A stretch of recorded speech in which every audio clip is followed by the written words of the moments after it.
Agência Sindical apresenta Repórter Sindical, o mundo do trabalho no ar. Muito bem, começa mais um Repórter Sindical, mundo do trabalho no ar. Hoje é 28 de junho e nós estamos aqui encerrando a série falando sobre enfrentamentos que o sindicalismo vem fazendo. O enfrentamento não é o enfrentamento clássico necessariamente de combate, de luta de boxe, de luta de rua. É um enfrentamento que ocorre ou numa campanha salarial, ou numa negociação, ou numa greve, ou no encaminhamento de propostas que confrontam o sistema neoliberal dominante, que é um sistema que é anticivilizatório, é excludente, violento, imoral. Então nós vamos falar hoje de uma iniciativa que ela é sindicaleira, que o nosso programa é sindical, mas que, digamos que, transcende um pouco a iniciativa puramente sindical e sindicaleira, que é a agenda prioritária da classe trabalhadora. Esse documento importante aqui, olha, agenda prioritária da classe trabalhadora, que fala só de coisas boas: democracia, soberania, desenvolvimento, com justiça social, trabalho e emprego no Brasil. CSB, CTB, CUT, Força Sindical, Intersindical, Nova Central Sindical e o GT. São 22 pontos muito interessantes, de certa forma sintetizam o que se debateu naquela conclave de 2010, aquele 1º de junho gelado, que eu estava lá no Pacaembu tomando uma garoa desgraçada, e também aquele evento Compromisso com o Desenvolvimento, que, se não me engano, foi em dezembro de 2016, lançado aqui na Liberdade, que reuniu o setor produtivo e o movimento sindical. O DIEESE teve uma participação importante, para não dizer decisiva, na elaboração desse documento de enfrentamento desse padrão neoliberal que aí está e fazendo estragos terríveis no mundo e no Brasil. E nós temos a alegria de receber hoje aqui o coordenador técnico do DIEESE, que é o Clemente Gans Lúcio. Clemente, tão atarefado, quero aqui agradecer muitíssimo a gentileza dele ter vindo aqui nos atender para a gente conversar um pouco sobre essa agenda e sobre a necessidade de fazer um enfrentamento com propostas e com inteligência. Tudo bem com você, Clemente? Tudo bem, boa noite, prazer estar aqui com você, Franzinho. Obrigado. Clemente, esta agenda foi lançada no dia 6, eu estava lá no Sindicato dos Químicos. O movimento sindical tem feito um esforço de disseminar a agenda, já se entregou lá para o Eunício, presidente do Senado, se entregaria também para o Maia, presidente da Câmara, e para outro segmento da área política. Isso vai ser feito, aliás, amanhã vai ser entregue para Manuela Dávila no DIEESE. Então eu queria saber de você qual foi a contribuição do DIEESE na elaboração desse documento. Bom, Franzinho, nós trabalhamos a pedido das centrais sindicais na construção desse conteúdo, justamente visando destacar dessa agenda que você bem citou, que começa lá nos 2007, 2008, depois o evento do Pacaembu como um evento que culminou na construção de uma grande agenda. São mais 150 propostas lá naquela grande agenda do Pacaembu. Sim. Depois nós construímos a agenda o Compromisso pelo Desenvolvimento, que envolveu o setor empresarial, e nesse momento as centrais sindicais pensaram em trazer como destaque, para colocar em debate no processo eleitoral, propostas que tentem incidir na situação que a gente vive, nessa dificuldade enorme de recessão e crise econômica, procurando orientações do ponto de vista do trabalho e do emprego que retomem a estratégia de crescimento, perspectiva do desenvolvimento, emprego de qualidade, enfrentamento do desemprego, enfrentamento dessa reforma trabalhista que destrói direitos dos trabalhadores e assim por diante. A nossa contribuição foi justamente levantar daquela agenda que vem sendo tratada pelo movimento sindical, que vem sendo debatido pelas categorias, pelos sindicatos, que vem sendo apresentada pelos diferentes segmentos do movimento sindical, como uma agenda propositiva, que apresente, portanto, alternativas à situação que aí está. E o que nós fizemos foi tentar selecionar em um campo mais amplo, não só de aspectos específicos relacionados às condições de trabalho, mas aquilo que incide sobre a estratégia econômica, portanto, aquilo que pode gerar crescimento econômico e que tem forte impacto sobre o emprego. Então, a nossa tarefa foi justamente dar prioridade do ponto de vista do conteúdo. Apresentamos isso para a direção das centrais. Sim. E juntos selecionamos essas 22 propostas e delas estamos agora trabalhando em alguns casos no detalhamento. Sim. Ou na, vamos chamar, concretização de uma proposta. Nós temos que gerar condições para reduzir o desemprego. Bom, sim, que medidas fazer para isso concretamente? A etapa agora é detalhar isso um pouco mais do ponto de vista de política, de ação, ou de iniciativas. Perfeito. Obrigado, Clemente. Eu quero dizer que nós temos em todo o programa aqui a nossa jornalista Ariane Soares, trabalha com a gente na agência sindical. Tudo bem, Ariane? Tudo bem, João Franzin. Muito boa noite a você. Boa noite, Clemente. Boa noite. E boa noite a você, internauta, que também nos acompanha aqui no Repórter Sindical no Web. Estou aqui para colher as suas perguntas. Nós recebemos através do nosso WhatsApp e também Facebook. Ou, se você preferir, mande ela também pelo e-mail. O nosso WhatsApp é 011 São Paulo, lembrando, né? 97471 9071. 97471 9071. Também temos o nosso e-mail, que é tv@agenciasindical.com.br, ou você que nos acompanha pelo Facebook, mande seu comentário, sua pergunta, que assim nós encaminhamos ao Clemente. Muito obrigada. Obrigado, Ariane. Eu quero dizer que o programa a gente não faz apenas com as pessoas que aparecem aqui do outro lado, aqui em frente às câmeras. Nós temos o Eduardo Sandro, que é diretor do programa, a Gisele Lima e os meninos aqui da técnica, o Éder e outros que na CESP, que nos ajudam a colocar o programa no ar. Então, agradeço a todos. O nosso programa, este programa passará agora sábado, dia 29, portanto, não, dia 30, portanto, em Guarulhos, no canal 3 da NET, das 20h30 às 21h30, e depois há reprises também. Em Brasília, este mesmo programa será exibido na TV comunitária, canal 12 da NET, toda terça-feira próxima, portanto, das 18 às 19 horas. E depois sobe no canal no YouTube, há outras entidades que compartilham e vai para a rede, vai para o mundo. Clemente, eu queria voltar aqui com o nosso convidado Clemente Ganlust, diretor técnico do Diese. É claro que essa agenda, a palavra prioritária, ela tem uma certa ideia de pressa, né? Eu vou ter que fazer isso que é prioritário. Isso é prioritário na minha vida. Eu tenho que deixar isso um pouco do lado, que eu tenho outra prioridade para atender. Eu quero crer que uma das prioridades é fazer o conteúdo das demandas trabalhistas entrar no debate eleitoral deste ano. Exato. Certo? Quais são os caminhos? Bom, primeiro, uma questão fundamental é a revisão, uma mudança profunda no padrão de regulação, em grande medida alterando o conteúdo da atual reforma trabalhista. Sim.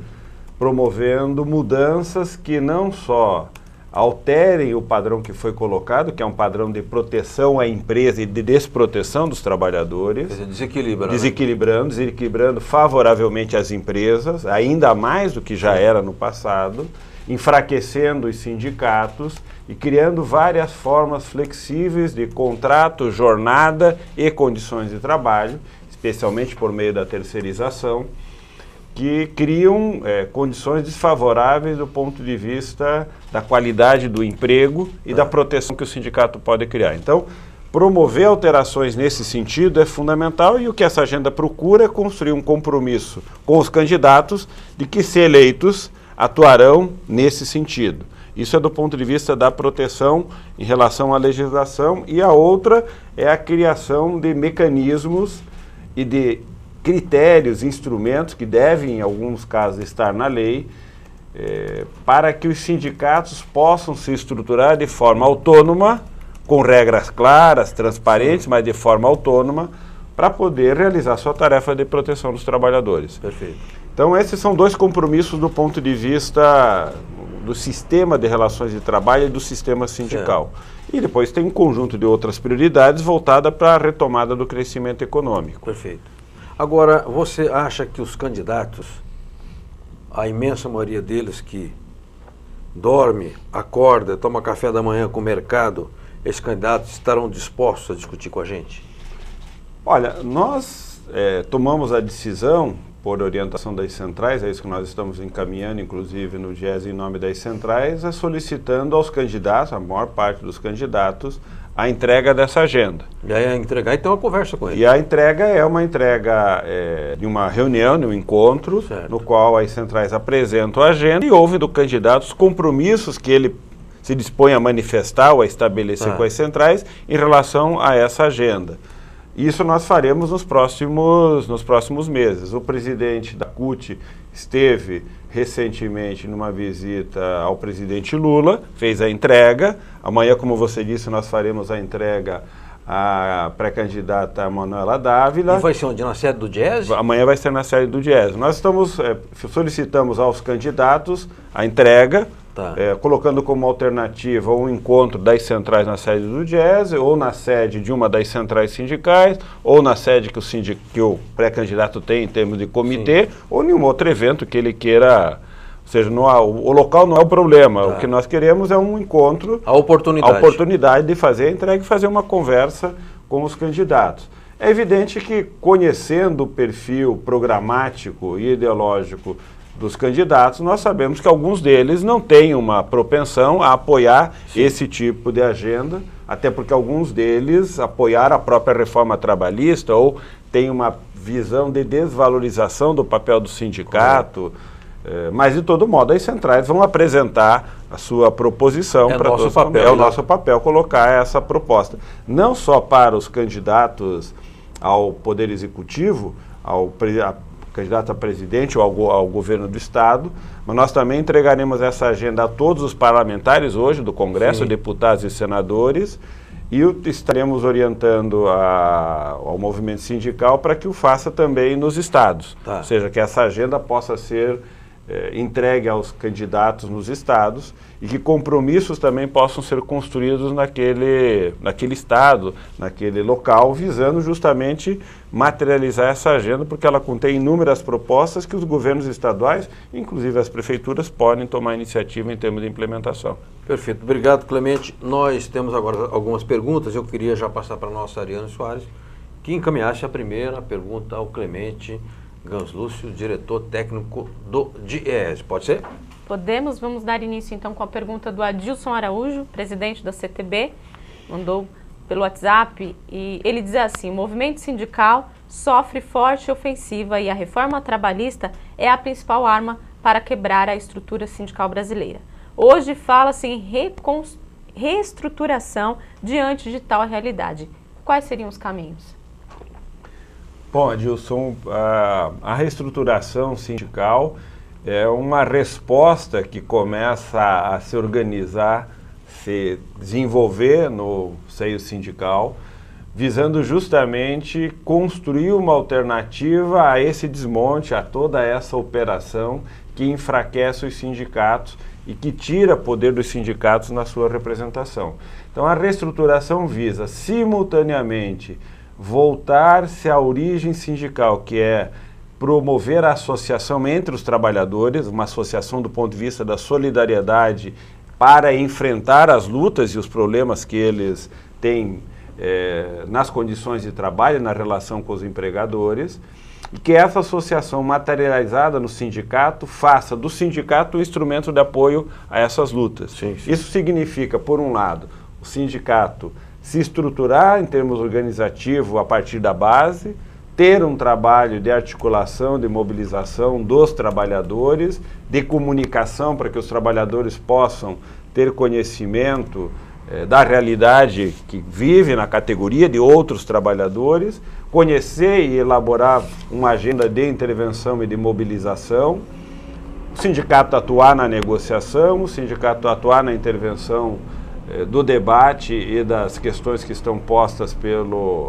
pela luta sindical, e a reestruturação é também para que a estrutura do sindicato seja recolocada nessa tarefa. Certo. Nas condições de maior restrição de financiamento, nas condições de maior dificuldade de ocupar os espaços nos grandes veículos de comunicação. Sim. E nas alternativas que hoje as redes sociais, a internet propiciam para o sindicato se comunicar, o que o celular e os aplicativos permitem para chegar junto aos trabalhadores. Portanto, é pensar um novo jeito de organizar o trabalho de base, de se comunicar, de propor agendas de intervenção e, evidente, estratégias também de luta, de organizar a greve, a mobilização, as paralisações, os enfrentamentos. A reestruturação, portanto, é uma reestruturação não só da organização e da estrutura do sindicato, mas também a forma como fazer o trabalho de base. Por exemplo, é muito provável que, por uma forma de contratação cada vez mais flexível e no qual o trabalhador autônomo, a terceirização, o conta própria crescem. Home office. O home office, o trabalho em casa, o teletrabalho, ou seja, tantas outras formas de contratação, deverá trazer a representação sindical para uma preocupação de organização, por exemplo, a partir dos bairros. Entendi. É mais difícil encontrar o local de trabalho dos trabalhadores, Sim. mas o trabalhador tem um local onde ele mora. Sim, sem dúvida. E uma organização sindical que se estrutura a partir do bairro, talvez não precise ter tanta preocupação com a categoria. Tá. É mais importante pensar um sindicato como um sujeito coletivo mais geral. Sim. E talvez nessa representação e organização do bairro, lutas como transporte, moradia, saneamento, saúde, ganhem relevância também na luta sindical. Isso é uma reorganização grande do sindicato. E coisas como essa podem, na verdade, começar a orientar um novo jeitão do sindicato aqui no Brasil. Muito bem. Na vida tudo está em constante movimento e transformação, né? E há uma dinâmica social. E, portanto, o movimento sindical precisa estar atento a essa dinâmica. Porque, veja só, você tem as más condições de trabalho generalizadas, mas há empresas que pela sua... Eu entrei uma vez na Nestlé, lá na Berrina, fiquei impressionado com a organização. Primeiro, um prédio bonito, projetado para a empresa, né? Uma lâmina d'água, um negócio com os corredores amplos, uma cor bonita, os trabalhadores todos muito assim, solícitos, etc, etc. Então ali você vê que haviam as condições de trabalho me pareceram excelentes, né? Porque eu fui acompanhar uma pessoa que já havia trabalhado lá, mais de 30 anos. Agora, a pessoa sai dali e vai morar num bairro onde não tem, às vezes, saneamento, o ponto de ônibus é descoberto, não tem viatura policial, não tem médico no postinho, na UBS. Exatamente. Então, essa ação sindical no bairro é uma coisa inteligente que tem que ser pensada, sim. Clemente, nós temos agora a participação da Rita Casaro, jornalista do Sindicato dos Engenheiros de São Paulo e também da Federação Nacional dos Engenheiros, que é a nossa correspondente aqui, voluntária, viu? Obrigado pela... a Rita. Vamos ver qual é a mensagem da Rita e a gente volta já com o Clemente Ganlúcio, diretor técnico do GES. Vamos lá? Correspondente sindical. Informações das entidades e das categorias. Boa noite, Franzinho. É um prazer conversar com você e com os amigos que acompanham o Repórter Web desta semana. Franzinho, os engenheiros da Prefeitura Municipal de São Paulo, que são cerca de 500 profissionais, estão mobilizados em campanha por reajuste salarial. Por hora, a negociação com a Prefeitura se encontra no impasse. Isso porque a proposta feita aos profissionais foi de reajuste de 0,01%, ou seja, nada. Diante desse assinte, os profissionais reunidos em assembleia na semana passada rejeitaram a proposta por unanimidade e estão pressionando a Prefeitura para que negocie efetivamente, porque oferecer esse reajuste é simplesmente desprezar os profissionais e os seus servidores.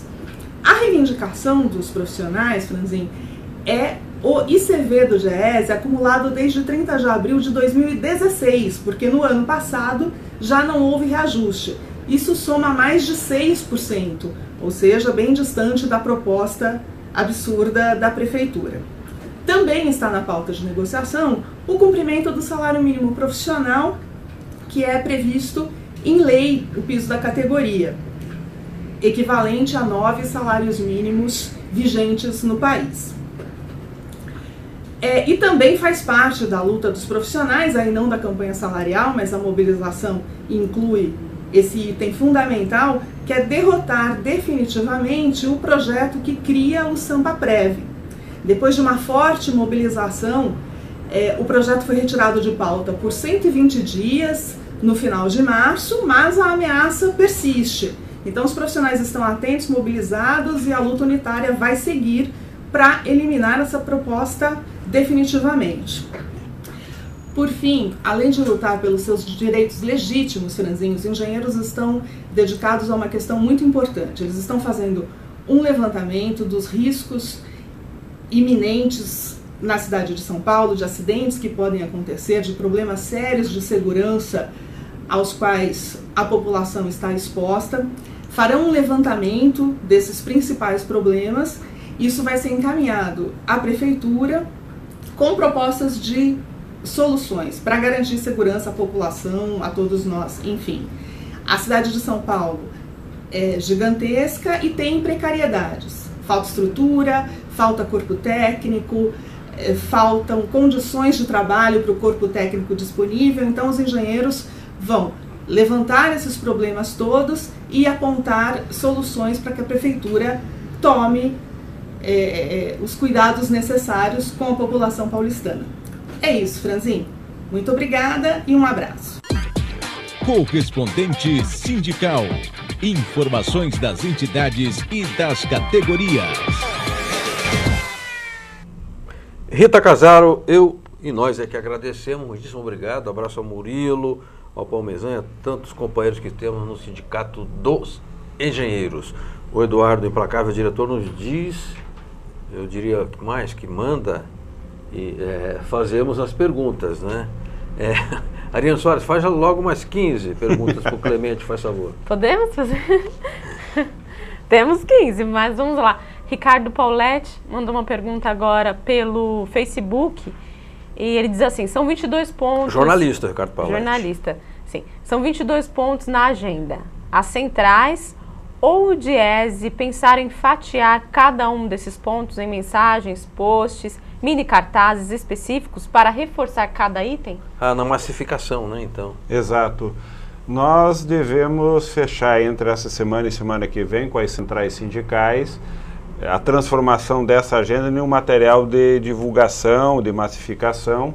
Inclusive as centrais consideram importante esse trabalho visando a mobilização do dia 10 de agosto. Foi definido como um dia nacional de lutas. Sim.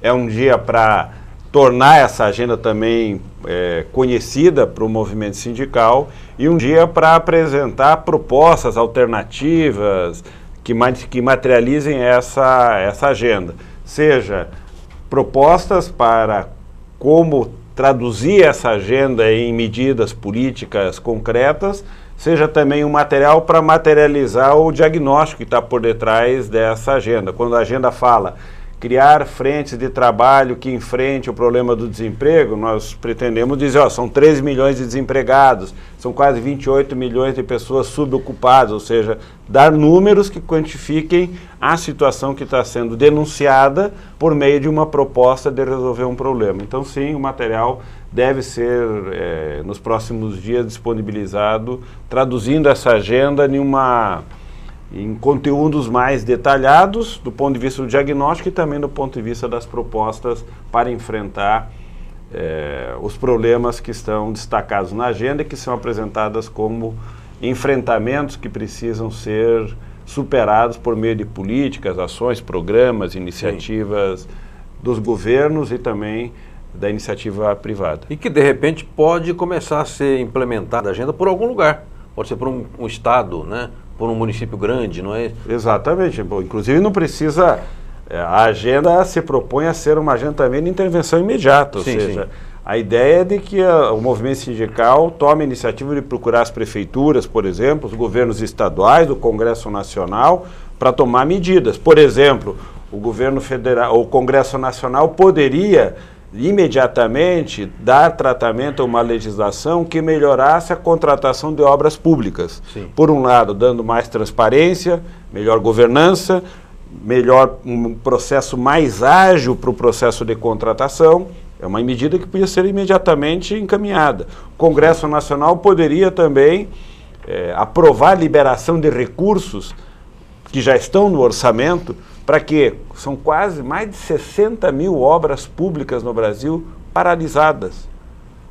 Quantas que poderiam obras? ser retomadas. 60 mil obras. E vai construção civil?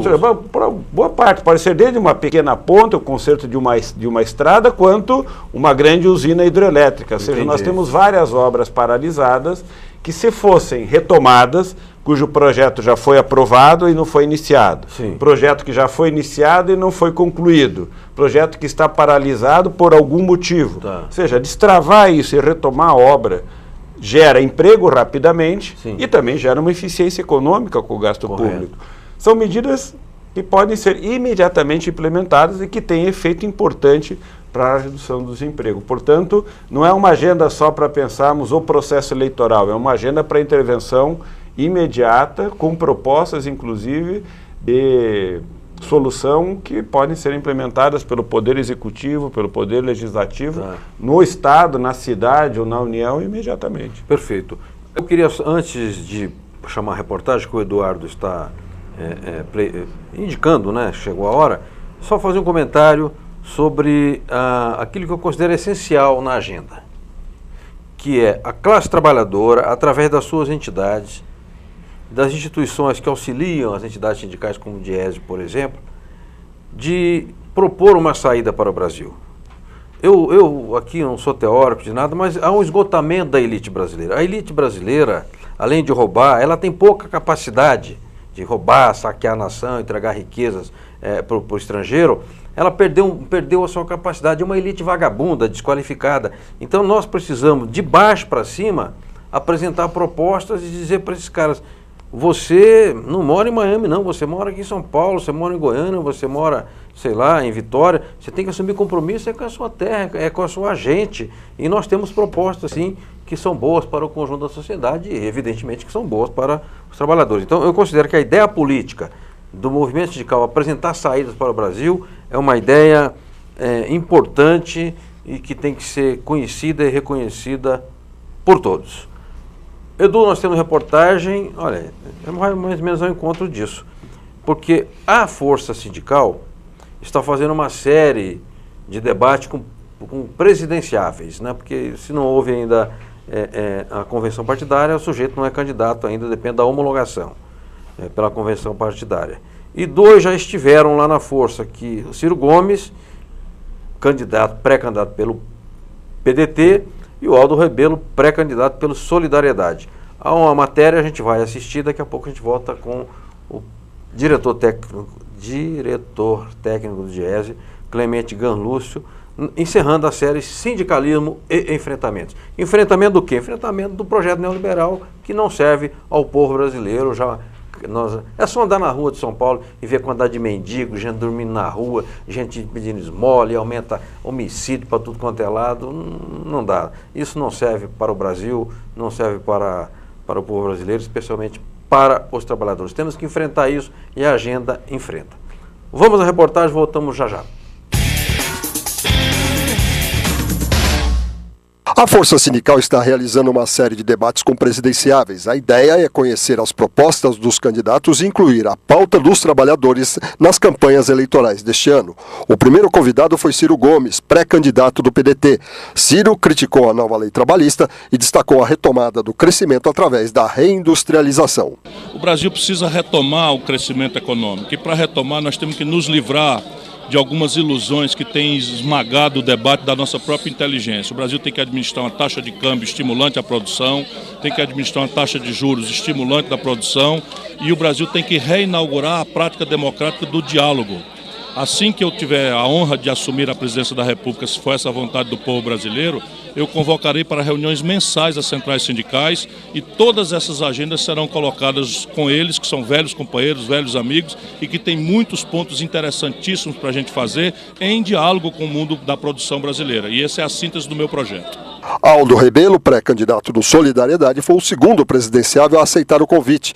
Ex-deputado federal por vários mandatos e ex-ministro em 4 pastas, Rebelo criticou o capitalismo selvagem que impera atualmente no Brasil. Primeiro passo, ou seja, a luta contra o desemprego, que não é apenas uma questão social, econômica, é um problema moral, ou seja, o governante que não tiver preocupação ou resposta para a questão do desemprego, ele não pode pretender governar o país. Então a questão do desemprego é grave e é a prioridade número 1 da nossa pré-candidatura.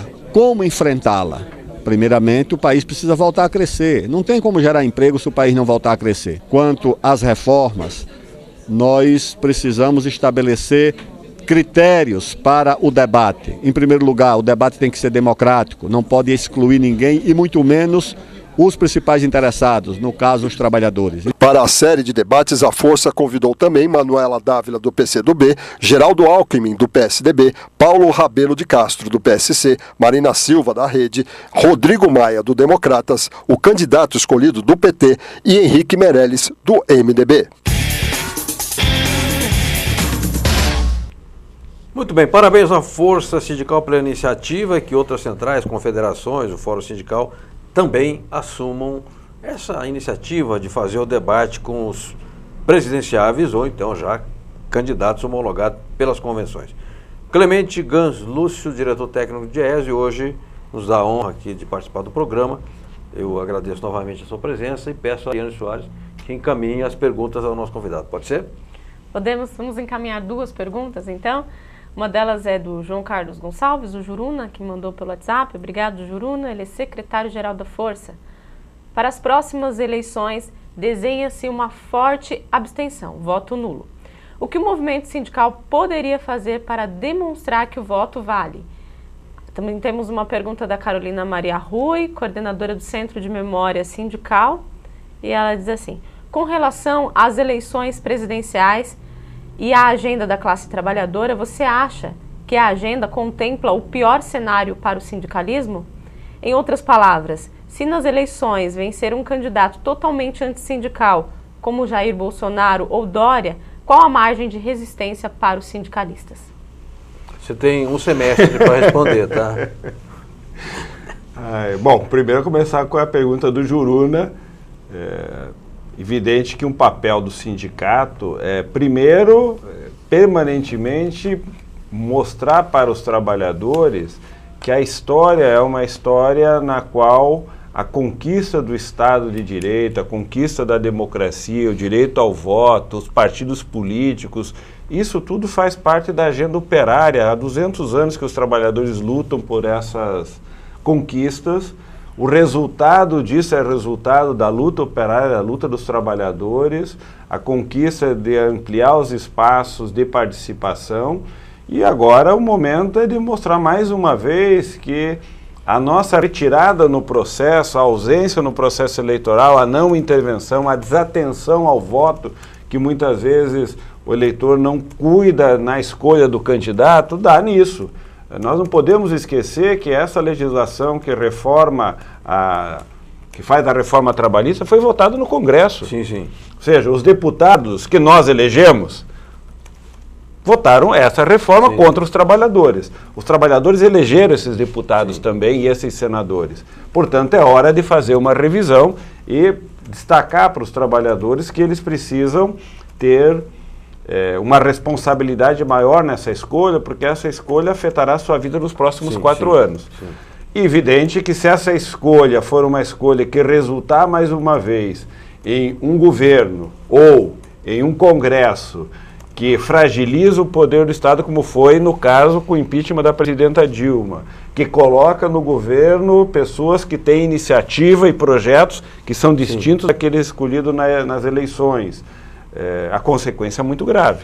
Sim, sim. E o enfrentamento do que nós teremos pela frente poderá ficar muito mais difícil, ou seja, a situação está ruim e pode piorar se nós fizermos as escolhas erradas. Ou teremos que assumir as escolhas que a sociedade vier a fazer. Por isso o sindicato tem um papel muito importante, e não é também por outro motivo que a reforma trabalhista atacou severamente os sindicatos no financiamento, porque o Congresso sabe que os sindicatos têm um papel político importante há uma cultura política importante no qual os sindicatos têm uma intervenção, não político-partidária, mas política no sentido de promover o debate público, o esclarecimento dos trabalhadores, e acho que esse é o papel de propiciar aos trabalhadores mais informação, mais conhecimento, debate público, debate político, para que nesse debate os trabalhadores façam suas escolhas e essas escolhas possam, de fato, garantir aos trabalhadores maior proteção, melhor processo de construção de uma legislação de proteção e de promoção do emprego com qualidade e assim por diante. É um momento importante, a sociedade parece que está cada vez mais informada e espero possa fazer escolhas que melhorem o desempenho do nosso Congresso, dos nossos governantes, com responsabilidade com toda a sociedade, com diálogo, com respeito e principalmente com muito compromisso com o país. Perfeito. Obrigado, Clemente. Eu quero lembrar a todos, ou informar para quem não sabe, o Clemente citou a questão do custeio, porque é claro, a lei trabalhista é um ataque político à organização dos trabalhadores e ao próprio padrão civilizatório, porque se o trabalho não é valorizado, você não tem um povo, você tem um bando, né? E hoje aí se atacou o custeio, né? O custeio tradicional, a tradicional contribuição sindical obrigatória no Brasil. Eu defendo o imposto sindical, sempre defendi. Muito bem. No Supremo hoje tem 15 ADINs sendo apreciadas, ação direta de inconstitucionalidade.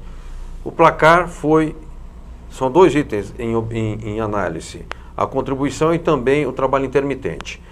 Hoje terminou 1 a 1, o voto do Luiz Fachin, muito favorável aos trabalhadores, bem sustentado, e um voto ginasiano do Fux, que aliás eu não tenho nenhuma simpatia por ele, me passa uma má impressão, ruim contra o custeio. Amanhã, sábado, dia 29, dia de São Pedro, seguirá o debate. Vamos aqui fazer uma prece para o nosso São Pedro, que é um santo meio irado. Quem sabe ele nos ajude amanhã, aí ilumine esses ministros e restabeleçam o custeio, porque o custeio significa a força para as entidades sindicais defenderem os seus representados, as suas categorias. Nos avisa, Eduardo, que temos aqui um intervalo, uma mensagem da UGT ou do Sindicato dos Comerciários de São Paulo. O Sindicato dos Comerciários de São Paulo, que é ligado ao GT, fundador da UGT, mostra sua estrutura de lazer e serviço para a categoria. Vamos à mensagem e voltamos já já.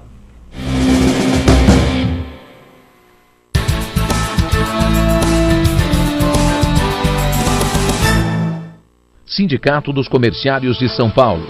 Suas atuações, lutas, conquistas e benefícios para todos os trabalhadores. O sindicato te representa nas negociações coletivas, buscando sempre melhorias e manutenções de cláusulas sociais, negociando com 16 sindicatos patronais, onde representamos todos os trabalhadores de shoppings, supermercados, concessionárias e todos que trabalham no comércio da cidade de São Paulo. E também ainda conseguiu a manutenção do Dia do Comerciário em 30 de outubro, onde todos da categoria recebem 2 dias a mais em seu salário. Você sabia que o sindicato dispõe de mais de 20 advogados e o ano de 2015 foram atendidas 23 mil pessoas e abertos 2.137 processos trabalhistas, civil e familiar.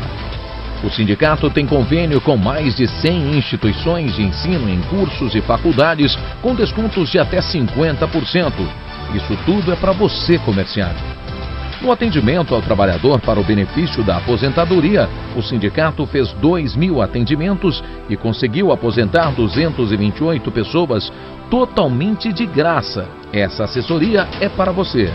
Em questão de saúde, o sindicato é campeão e por isso toma um grande cuidado com os comerciários, tendo um prédio de 8 andares na Vila Clementino, totalmente voltado para a área médica, com equipamentos de última geração, como mamógrafo e densitometria óssea, para todos os comerciários fazerem os exames e prevenir doenças, fazendo mais de 204 mil atendimentos entre ambulatório médico, sede e subsedes, e ainda você, comerciário, conta com uma farmácia no ambulatório para retirar seu remédio se lá estiver totalmente de graça.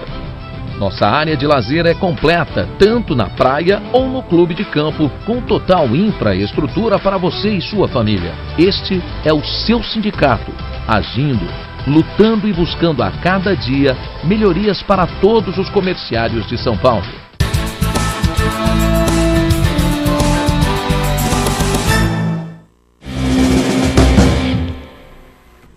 Muito bem, voltamos com o repórter sindical Mundo do Trabalho no ar, hoje encerrando a série Sindicalismo e Enfrentamentos. Muito bom o vídeo da prestação de serviço do sindicato, pedi até que a Ariane depois cuide da gente também subir no site da agência sindical, distribuir na nossa rede, que mostra serviço, mostra o sindicato trabalhando. Eu quero falar de outro grande sindicato aqui da capital e da Grande São Paulo, que é o Sindicato dos Hoteleiros de São Paulo e que é filiado à Força Sindical. Vem aí a festa junina, será neste sábado, o arraiá da categoria, sempre com muita gente, muito animada, etc. Música, comida boa, aquelas coisas de festa junina, né, que depois você tem que fazer umas 15 horas de esteira para queimar o que você consumiu. Vai ser, olha, muito bom. Vai ser no CMTC Clube, Avenida Cruzeiro do Sul, 808, no Canindé, aí perto do metrô Armênia. Ele agora neste sábado, dia 30, das 13 às 19 horas. Portanto, se você trabalha em restaurantes, bares, hotéis similares, independentemente de ser sócio, compareça, festeje, reencontre amigos e passe bons momentos num local agradável, civilizado, onde as pessoas se respeitam, num ambiente festivo. Nós estaremos lá pela agência sindical, nós vamos cobrir também, comer um curau lá, tomar se não tiver muito calor, toma lá um quentão. Muito bem. Quero voltar então com o Clemente e ver se nós temos perguntas da Ariane Soares para passar ao nosso coordenador técnico do Diese, que estamos falando hoje do enfrentamento, né, à crise, ao neoliberalismo, com base na agenda prioritária da classe trabalhadora. Vamos lá? Vamos. Miguel Torres também acabou de mandar uma pergunta. Ele é o presidente interino da Força Sindical e também da Confederação dos Trabalhadores Metalúrgicos, da CNTM. Como o Diese percebe a repercussão da agenda prioritária da classe trabalhadora? Olha, nós temos recebido, Miguel, muita demanda, demanda no sentido de repercutir, de debater. Há um reconhecimento da qualidade da agenda, o sentido da prioridade. Temos recebido, inclusive, Miguel, a demanda por algumas entidades empresariais que querem abrir diálogo em torno dessa agenda, dizendo que querem retomar a conversa com as centrais sindicais, com o movimento sindical, a importância de ter um acordo entre trabalhadores e empregadores em termos da retomada do crescimento econômico.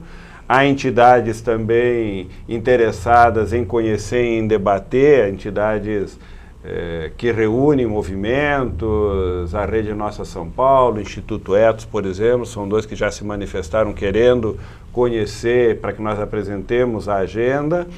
E há também por parte do poder público, de governantes, o interesse em conhecer, em debater a agenda. Por exemplo, recentemente eu tive várias reuniões na Bahia com secretários de Estado do governo da Bahia e apresentei a agenda, todos muito interessados, querendo conhecer.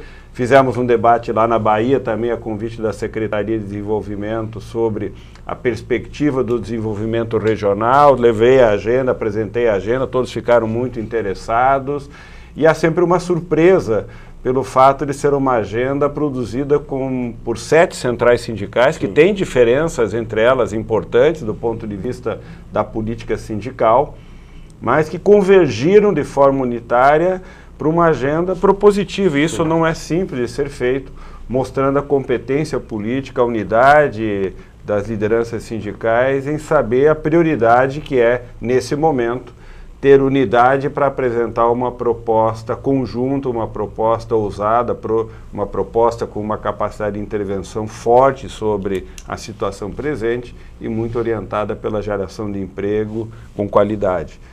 Então, Miguel, é uma proposta bem recebida, que tem sido bem recebida e, creio eu, no trabalho que o movimento sindical fará nas próximas semanas e meses, essa agenda ganhará cada vez mais presença no debate público. Perfeito. Ariane Soares, eu queria saber se temos mais uma pergunta, se eu posso continuar aqui. Temos perguntas para o nosso convidado Clemente Gans Lúcio, do Diese, coordenador técnico? Sim, claro. Vamos dar continuidade, então, com a pergunta que recebemos pelo Facebook, do René Vicente, que é presidente da CTB estadual. Boa noite, Clemente e Franzin. Eu recebi ontem um aviso da escola de minha filha que comunicava a terceirização de todos os serviços internos na área de manutenção, segurança e limpeza, alegando, entre aspas, melhora dos serviços. Como você vê a longo prazo a aplicação do projeto de terceirização aprovado? E aí ele agradece, René Vicente, presidente da CTB São Paulo. Bom, René, a terceirização é um fenômeno mundial, ou seja, há uma reorganização do chamado sistema produtivo e as empresas acabam externalizando parte das suas atividades. Como você disse, a escola contrata uma outra empresa que fará parte do trabalho que a escola precisa fazer, contratando uma empresa que presta serviço. Em vez de ter trabalhadores diretamente contratados pela escola para fazer a limpeza da escola, ela contrata uma empresa prestadora de serviço. Porque ela entende que não é atividade fim. Que não é atividade fim, exato. Até então, a nossa legislação garantia que essa atividade, que não é atividade de fim, poderia ser terceirizada e que as atividades fim da empresa, os professores, o pessoal que trabalha diretamente com a educação, não poderia ser terceirizado. No ano passado, a legislação alterou essa regra, permitindo que uma empresa possa terceirizar todas as suas atividades. Portanto, essa escola fez a terceirização de uma parte do seu trabalho, mas há escolas terceirizando para além disso, inclusive não só escolas privadas, escolas públicas. Tem prefeituras contratando professores por meio de pregão. Elas anunciam na internet, um edital, dizendo que elas estão contratando serviços educacionais. E uma empresa pode apresentar uma proposta de contratação de um serviço educacional, que do ponto de vista da nossa forma de tratar, seriam contratar professores. Mas como ela está contratando uma prestadora de serviço, a prestadora de serviço oferece serviços educacionais. E ela não contrata professores, ela contrata prestadores de serviços educacionais. Claro. O prestador de serviço educacional vai ganhar R$ 1.200. Um professor, pela nossa legislação, tem um piso de R$ 2.400. Portanto, a terceirização visa reduzir os salários pagos aos professores, por meio de uma figura que é uma prestadora de serviço educacional, que não é professor do ponto de vista do registro na carteira, mas que será uma empresa para substituir o trabalho da atividade fim de ensinar de um professor, porque a legislação agora permite. Isso, portanto, René, é algo que vai acontecer em toda a economia e talvez seja uma das piores dimensões dessa reforma. A autorização sem limite para a terceirização de todas as atividades, e se nós não tivermos no movimento sindical a ousadia de termos uma profunda reestruturação sindical, no qual todo trabalhador que esteja dentro de uma escola vai ser considerado por nós, trabalhadores da educação, representado pelo Sindicato dos Trabalhadores em Educação, nós acabaremos legalizando e legitimando esse tipo de prática. Perfeito. Eu quero dizer, ao encontro do que falou o nosso Clemente, que os metroviários de São Paulo tiveram uma vitória extraordinária. Já veio aqui o dirigente, o Wagner Fajardo, falar a respeito do enquadramento sindical dos trabalhadores de algumas linhas privatizadas. Inventaram o sindicato de Araque lá de empregados, e eles foram ao TST, o Tribunal Superior do Trabalho, e o TST disse o seguinte: se trabalha no metrô, é metroviário. Lógico. Então, se trabalha em escola e na sala ensinando coisas para alunos, é professor. Não é? Nós vamos construir que país com um professor ganhando R$ 1.200 por mês? Né? Que irresponsabilidade, que crime de médio prazo estão praticando contra as crianças, contra as pessoas, os educandos brasileiros. Agora, na escola da minha filha, o reajuste foi de 18% na mensalidade. E enquanto a inflação não estava nem 2%. Quer dizer, além de tudo, além de precarizar, ainda enfiam a faca no valor das mensalidades e fica por isso mesmo. A sociedade brasileira tem que bater panela para isso também, viu? Não é só bater panela porque não gosta do presidente A, do presidente B, presidente C. Vai lá em frente da sua escola e bate panela lá para ver se professor, contrata professor preparado, professor tecnicamente habilitado e professor que tenha liames, tenha vínculos com o ambiente educacional, porque o professor, as crianças sobretudo, desenvolvem uma relação amorosa, desenvolvem uma relação sentimental com o professor. E hoje vem o José, depois de amanhã vem o Antônio, depois de amanhã vem a Maria, depois vem a Joana, e aí o aluno nem sabe mais quem é seu professor, só tem um sujeito ali dando aula ali, manda abrir o livro na página tal e apresenta o relatório no final do mês. Assim não dá, assim nós vamos caminhar para trás e vamos ficar atrás de Paraguai, de Sudão e de coisa que o valha. Não tem sentido. Muito bem, nós temos um momento aqui, Clemente, de arquivo sindical. E como a gente falou na Conclate hoje, nós recuperamos uma entrevista feita com o Magri, Antônio Rogério Magri, na Conclate 2010, no Pacaembu. Vamos ver o que disse o Magri? Vamos lá? Arquivo Sindical. A história vivida do sindicalismo brasileiro. Antônio Rogério Magri, sindicalista, histórico dos eletricitários, ex-ministro do Trabalho e da Previdência, esteve lá na Praia Grande em 81, na Conclate. Ô Magri, era diferente fazer uma conferência com milhares de trabalhadores naquela época, quando o Brasil vivia sob ditadura, não é? Bom, claro, e você, Franzinho, que é um conhecedor da história, sabe bem disso. Eu estava aqui olhando agora e apreciando essa unidade na luta entre Força, CUT, CGTB. Eu acho isso um avanço do movimento sindical, um avanço da capacidade do trabalhador de entender os momentos históricos que ele está vivendo. Naquela época, era uma época de uma dívida social muito grande e os grupos acabavam se juntando, não um favoravelmente ao outro, mas um contra o outro. Mas foi importante aquela Conclate em 81, porque ela foi dando uma concepção nova ao movimento sindical. Hoje, esse dia é histórico, é o momento da unidade na prática realmente das centrais sindicais e com isso, na ponta disso está o trabalhador brasileiro, que deve agradecer muito a capacidade dos dirigentes sindicais saírem em busca da unidade. Magri, você prega incessantemente que os dirigentes sindicais têm que se qualificar, se politizar, disputar espaço no poder. Você acha que um evento como este representa um avanço nessa luta do movimento sindical, dos dirigentes de serem eleitos deputados, serem eleitos nas Assembleias Legislativas, serem eleitos no Senado, serem eleitos presidente da República? João, mais uma vez você, de maneira objetiva, coloca o dedo na ferida. O avanço do movimento sindical chegou a um ponto que ele mesmo, o movimento sindical, sabe das suas limitações. O trabalho dele termina na porta da fábrica.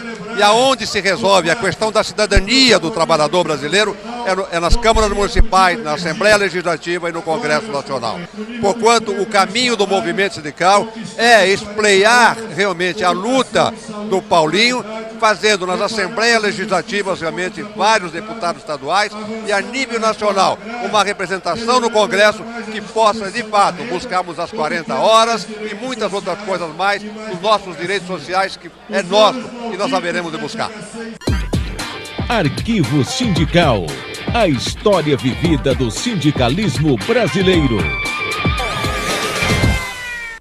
Muito bem, voltamos com o repórter sindical Mundo do Trabalho no ar. Hoje, falando sobre o sindicalismo e enfrentamentos, temos mais uma última pergunta que a Ariane Soares vai fazer ao nosso Clemente. Mas antes da Ariane fazer a pergunta, eu quero mandar um abraço fraterno ao meu amigo Antônio Rogério Magri, sempre disposto, sempre é um garotão, está sempre com um gás extraordinário e sempre ligado às questões sindicais. Uma das melhores pessoas que eu conheci, não estou no movimento sindical desde 79, convivi com o Odálio Dantas, com o Tenorinho, com tanta gente boa. Mas uma das melhores pessoas que eu conheci no movimento sindical que eu convivo é o Magri, um grande cara, tenho muita admiração por ele. Vamos à pergunta então, Ariane Soares, podemos ir? Claro, vamos encerrar com a pergunta do jornalista da FEComérciários, Robson Gil Gazola. Clemente, em termos de enfrentamentos aos impactos da reforma trabalhista, seria uma alternativa inovar as negociações coletivas? Em caso afirmativo, qual a inovação prioritária?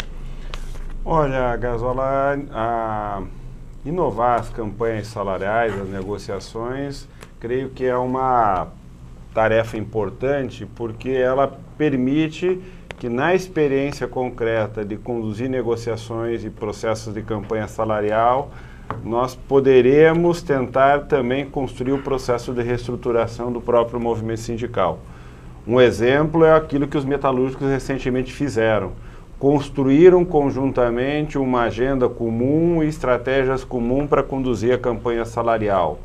Creio que as campanhas salariais daqui para frente deveriam ser orientadas por esse esforço de construir mais convergência em uma mesma categoria e também entre as categorias. Nós construirmos propostas que possam estar presentes em todas as pautas de negociação, construirmos processos de mobilização que envolvam o conjunto da categoria ou o conjunto de categorias naquele mesmo segmento e, principalmente, talvez, construirmos processos de mobilização mais unitários. Isso tudo poderá auxiliar, por um lado, em que as categorias tenham maior capacidade de pressão e de enfrentamento, um aprendizado coletivo para conhecer as outras demandas e outras situações de outras categorias, convergir para propostas de pauta comum, por exemplo, da redução de jornada de trabalho, que é uma pauta que é transversal a todas as categorias,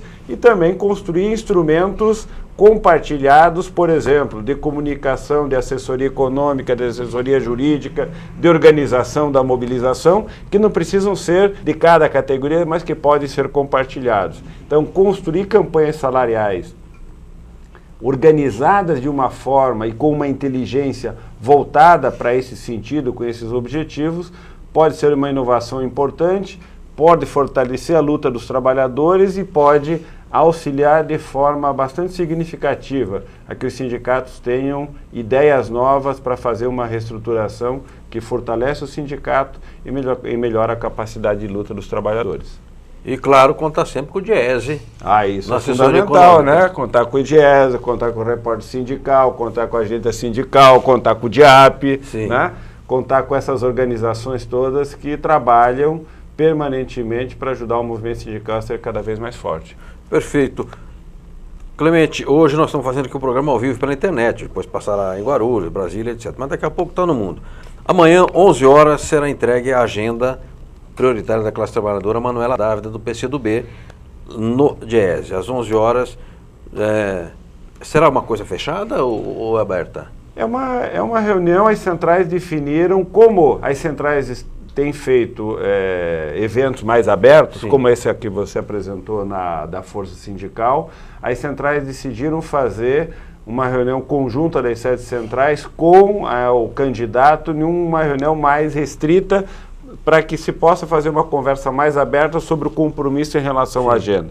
Que o candidato tenha, digamos, condições de falar francamente o que ele acha dessa agenda e qual é o compromisso com essa agenda. As centrais não querem um discurso para o público, elas querem uma conversa voltada para esse compromisso. Então serão reuniões mais restritas para fazer essa conversa, evidente, o movimento sindical, como fez a Força, chamando o candidato para reuniões mais abertas, onde ele possa expor também no debate público as suas ideias. Então, os encontros das centrais serão reuniões focadas por uma conversa de um grupo menor, no qual os dirigentes apresentam, 2 dirigentes por central, apresentam ao candidato essa proposta da agenda. Perfeito. Quero agradecer muitíssimo Clemente Garnusso, diretor técnico do DIEESE, importante instituição criada pelo sindicalismo brasileiro e que tantos serviços já prestou ao sindicalismo, aos trabalhadores e à nação brasileira. Desejando que amanhã seja produtiva a reunião com a Manuela Dávila e que também as demais reuniões, entregas da agenda, sejam produtivas e construtivas com os demais candidatos. A você que nos acompanhou, que nos acompanha a comparar, porque agora vai pelo YouTube, então isso permanece ao longo do tempo. Você que nos acompanhará em Guarulhos no sábado, em Brasília na terça-feira, um forte abraço e voltaremos na próxima quinta com o novo programa do Repórter Sindical. Um abraço a todos e a todas e até a próxima quinta.